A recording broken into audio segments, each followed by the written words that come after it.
नमस्कार, news one India में आपका स्वागत है। आपके साथ मैं धर्मराज सिंह।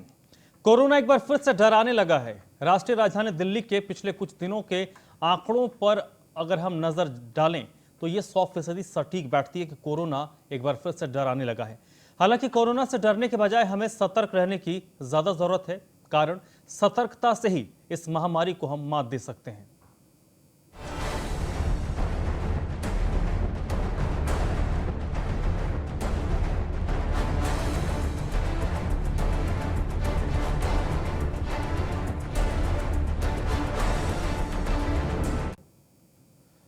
सोमवार के दिन दिल्ली में कोरोना के 1904 मामले रिपोर्ट हुए। एक दिन में इतने मामले तकरीबन 3.5 महीने पहले यानी कि 13 दिसंबर 2020 को रिपोर्ट हुए थे। 13 दिसंबर 2020 को दिल्ली में 1984 मामले सामने आए थे। दिल्ली में संक्रमण का दर भी बढ़ गया है, ये 2.77% हो गया है। चलिए आपको हम पिछले कुछ दिनों का एक आंकड़ा दिखाते हैं कि कैसे संक्रमण के मामले लगातार बढ़ रहे हैं। 29 मार्च की बात करें तो सोमवार के दिन 1904 केस रिपोर्ट किए गए। इसके बाद रविवार की बात करें 28 मार्च के दिन 1881 केस रिपोर्ट हुए। इसके बाद एक दिन और पीछे चलते शनिवार को 27 मार्च के दिन 1558 केस रिपोर्ट हुए हैं। 26 मार्च दिन शुक्रवार 1534 केस, लगातार 2 दिन 1500 से ऊपर केस रिपोर्ट हुए हैं। गुरुवार के दिन भी 1515 केस रिपोर्ट हुए हैं 25 मार्च के दिन। तो ये पिछले 5-6 दिनों का एक आंकड़ा हम आपको दिखा रहे हैं कि लगातार कैसे। और सबसे बड़ी बात, इस बार कोरोना के बढ़ते आंकड़ों के बीच और कुछ तथ्य सामने आ रहे हैं। ये तथ्य भी कुछ सवाल खड़े कर रहे हैं कि पहले उस तथ्य पर एक नजर डालते हैं, उससे आपको रूबरू कराते हैं। इस बार जो केस बढ़ रहे हैं उस पर देखा जा रहा है कि पॉश और संपन्न इलाकों में संक्रमण के मामले ज्यादा नजर आ रहे हैं। दिल्ली के 11 जिलों में सबसे ज्यादा केस दक्षिणी दिल्ली जिले से है।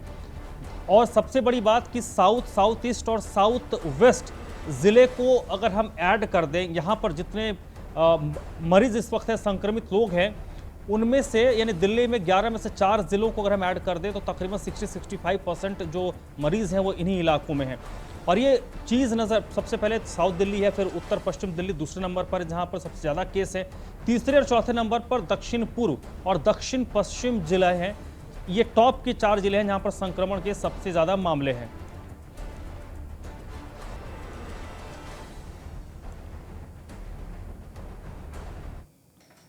तो ये आंकड़े हैं और आंकड़े वाकई डराने वाले भी हैं, चौंकाने वाले भी हैं।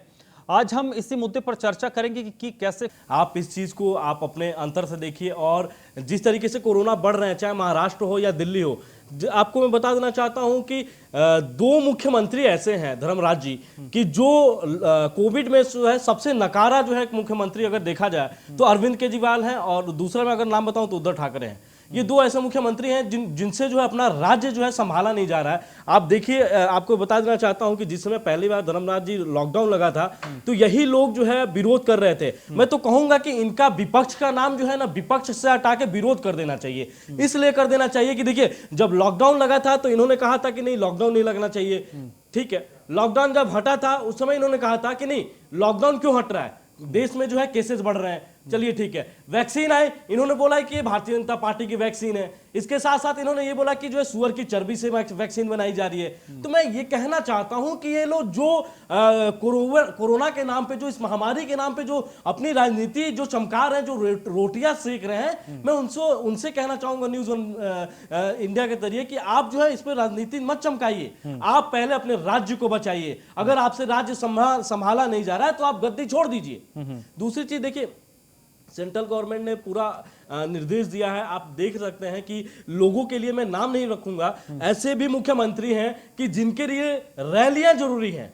वो जो है प्रधानमंत्री के साथ अभी कोविड को लेकर एक बैठक चल रही थी जिसमें बंगाल की मुख्यमंत्री ममता बनर्जी जी जो है शामिल नहीं हुई क्योंकि उनका रैली चल रहा था। तो मैं ये कहना चाहूंगा कि ये लोग जो है, जो देश की जनता की बात करते हैं, जो अपने राज्य की जनता की बात कर रहे हैं, वो लोग जो है देश की और राज्य की जनता के बारे में नहीं सोच रहे हैं इस कोविड से बचाने के लिए, इस महामारी से बचाने के लिए। देखिए, हम बहुत ज्यादा ब्रॉडर नहीं जाते, हम दिल्ली पे ही स्पेशली फोकस करते हैं क्योंकि सेंट्रल कैपिटल है।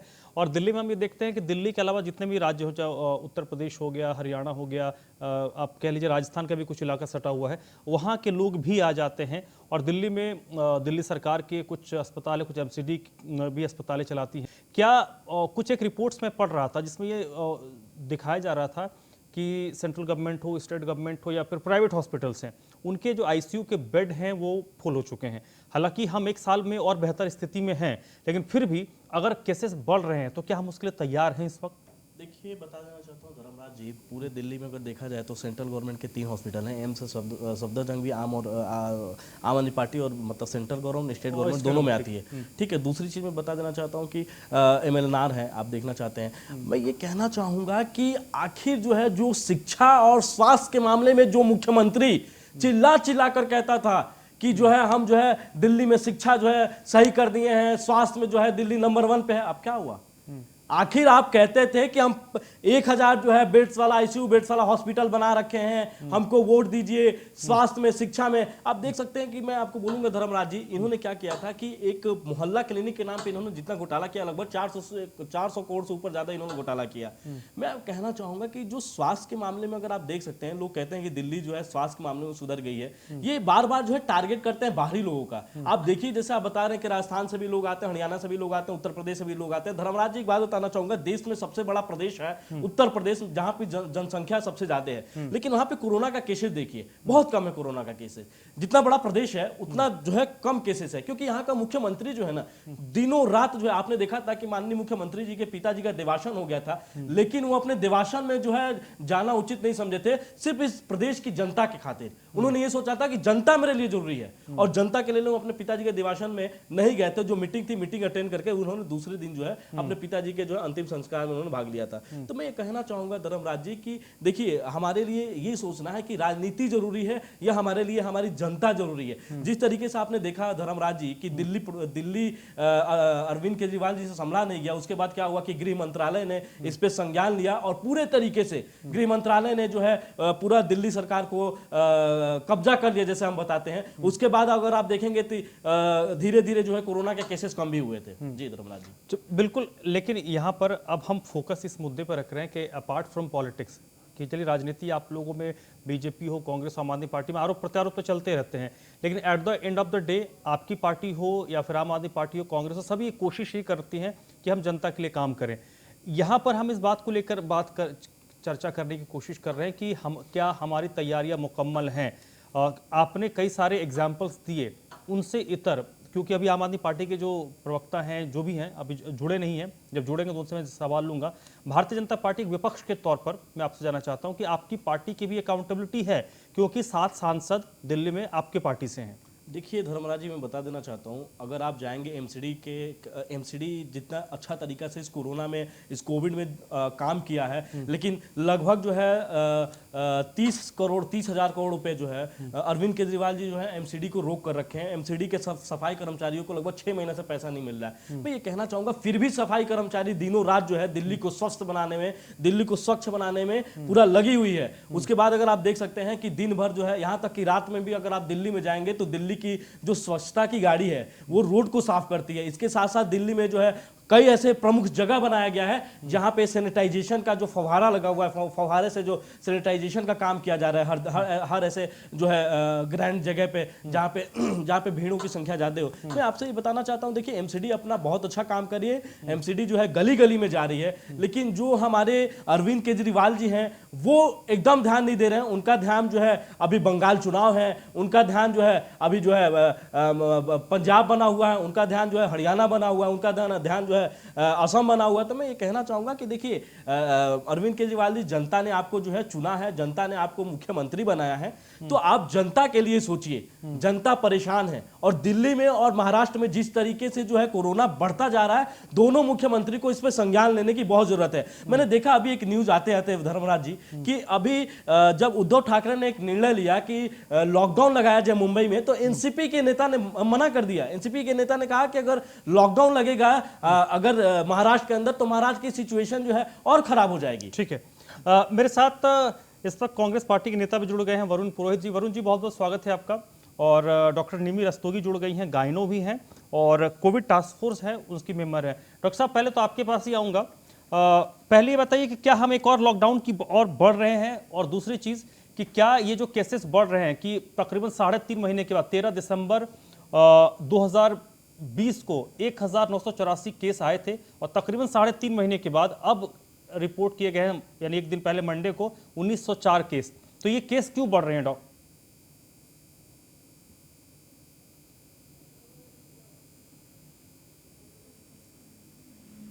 हेलो निमित जी, आपको मेरी आवाज आ रही है? हेलो तो उन तक मेरी आवाज नहीं जा रही है। वरुण जी, आपको मेरी आवाज आ रही है सर? हेलो वरुण जी, आपको मेरी आवाज आ रही है? हेलो वरुण जी, दिल्ली में जो केसेस बढ़ रहे हैं उसके पीछे वजह क्या है? देखिए, जो केसेस बज रहे हैं, दूसरी लहर जो आई है, अभी ये बीजेपी के प्रवक्ता को मैं सुन रहा था, सिवाय अपना गुणगान करने के जो विपक्षियों को बोलना चाहिए वो ये बोल रहे हैं। बार बार यूपी के एग्जांपल दे रहे हैं, केजरीवाल को कोस रहे हैं, उद्धव ठाकरे को कोस रहे हैं। उद्धव ठाकरे जी की सरकार जब से बनी है इनको हजम नहीं हो रही है। इनका मिसमैनेजमेंट जो रहा है नेशनल लेवल से, थाली कटोरे बजाना, मोमबत्तियां जलाना, ट्रंप सरकार बनाना, नमस्ते ट्रंप प्रोग्राम, मध्य प्रदेश सरकार गिराना, उसकी गलतियां इनको दिखाई नहीं दे रही। आप मुझे बताइए, एक साल में जो रूट कॉजेज होते हैं महामारियों के, उसके बारे में इन्होंने क्या किया? आप मुझे बताइए, पान गुटखा पान मसाला बैन क्यों नहीं किया? उसकी मैन्युफैक्चरिंग इन्होंने गली गली में रेजिडेंशियल इलाकों में जो अस्पताल छोटे छोटे खुले हुए, पैथ लैब्स खुले हुए, उसका वेस्ट मैनेजमेंट क्या है, उसके बारे में क्या किया? डिजास्टर मैनेजमेंट एक्ट लागू है, एपिडेमिक एक्ट लागू है, इनकी जिम्मेदारी है। उसके चेयरमैन जो है प्रधानमंत्री होते हैं। आज इनके हाथ में अभी दिख रहा है, इनके पास में नहीं, तो राज्य सरकारों के ऊपर छोड़ दिया। राज्य सरकार करेंगे। अभी बात कर रहे थे रैलियों की, प्रधानमंत्री जी अमित शाह जी कितनी रैलियां कर रहे थे, हैदराबाद से लेके, अभी बंगाल से लेके, केरला से लेके। इनको तो एक्चुअली इनको राज करना ही नहीं आता है, मैनेजमेंट करना नहीं आता है इन लोगों को, और कोसना ही कोसना आता है दिन भर। नहीं सर, दिल्ली के, ठीक है, मान लिया आपकी बात से सहमत हो सर, दिल्ली के प्रोस्पेक्ट पे बात कीजिए, दिल्ली में क्यों बढ़ रहे हैं? दिल्ली के प्रोस्पेक्ट पे आ रहा हूँ। दिल्ली में इसलिए फैल रहा है, आवागमन दिल्ली का कॉस्मोपॉलिटन सिटी है, इंडस्ट्रियल सिटी है, पॉलिटिकल कैपिटल है, पूरा हिंदुस्तान वो आता है, उसका आवागमन होता है, लाखों लोग रोज आते हैं, लोग रोज जाते हैं। आप उसको मैनेजमेंट जो है वो सेंट्रल गवर्नमेंट और स्टेट गवर्नमेंट को मिलकर करना चाहिए।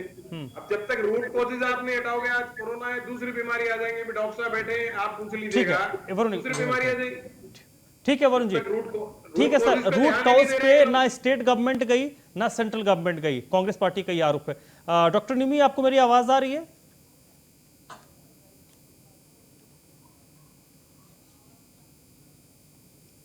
और लगता है मेरी आवाज उन तक नहीं जा रही है। आम आदमी पार्टी के प्रवक्ता भी इस वक्त हमारे साथ जुड़ चुके हैं। सर, आपको मेरी आवाज आ रही है?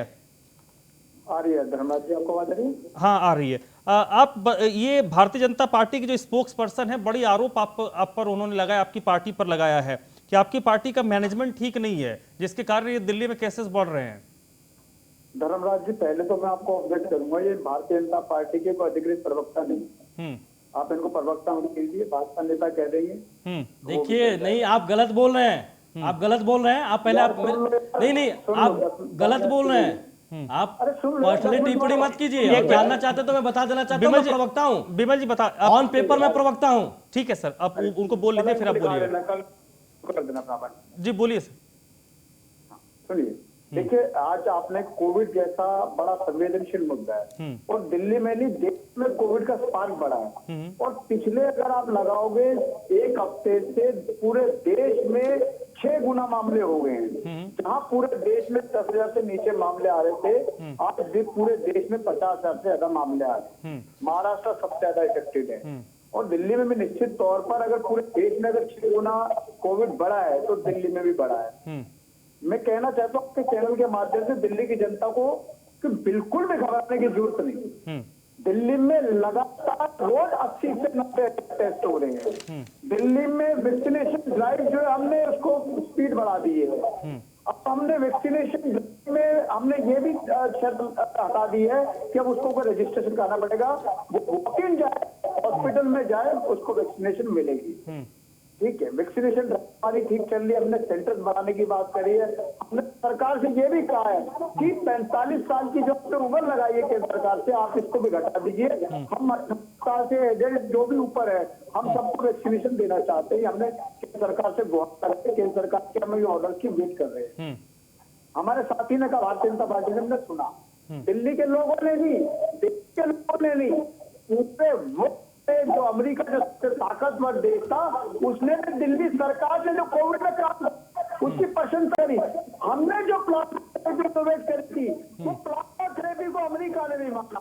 हमने जो होम लेके आए थे, वैक्सीनेशन के मॉडल को अमेरिका ने भी माना था। हमने दिल्ली घर घर ऑक्सीमीटर पहुंचाने का काम करा।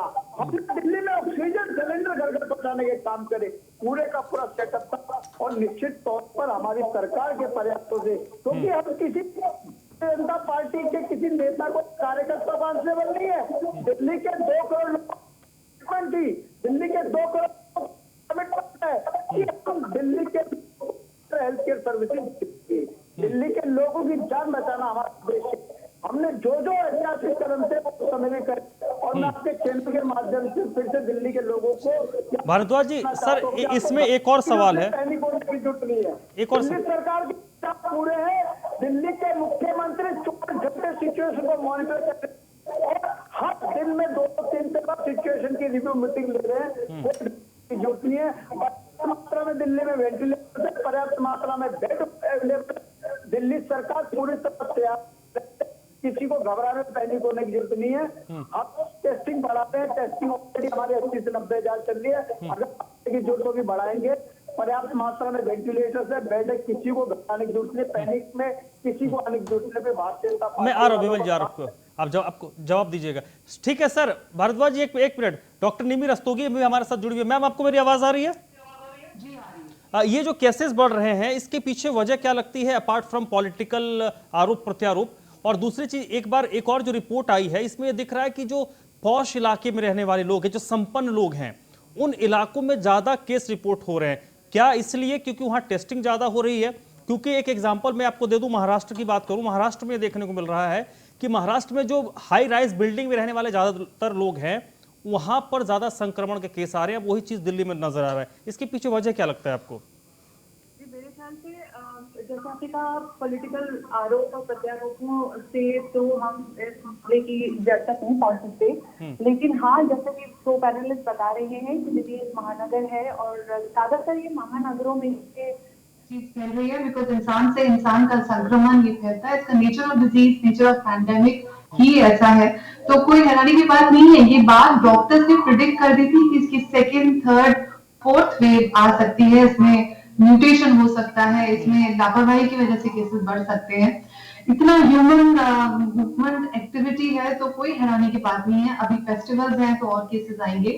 और जहां तक पॉश इलाकों में इसके केसेस ज्यादा होने की बात है तो मेरे ख्याल से आपका अंदाजा सही है कि वहाँ टेस्टिंग ज्यादा है, अवेयरनेस ज्यादा है। वहां अगर जरा से भी सिम्टम आते हैं तो लोग टेस्ट कराते हैं। बाकी जगहों पर सब क्लिनिकल होने की वजह से केसेस कम रिपोर्ट होते हैं।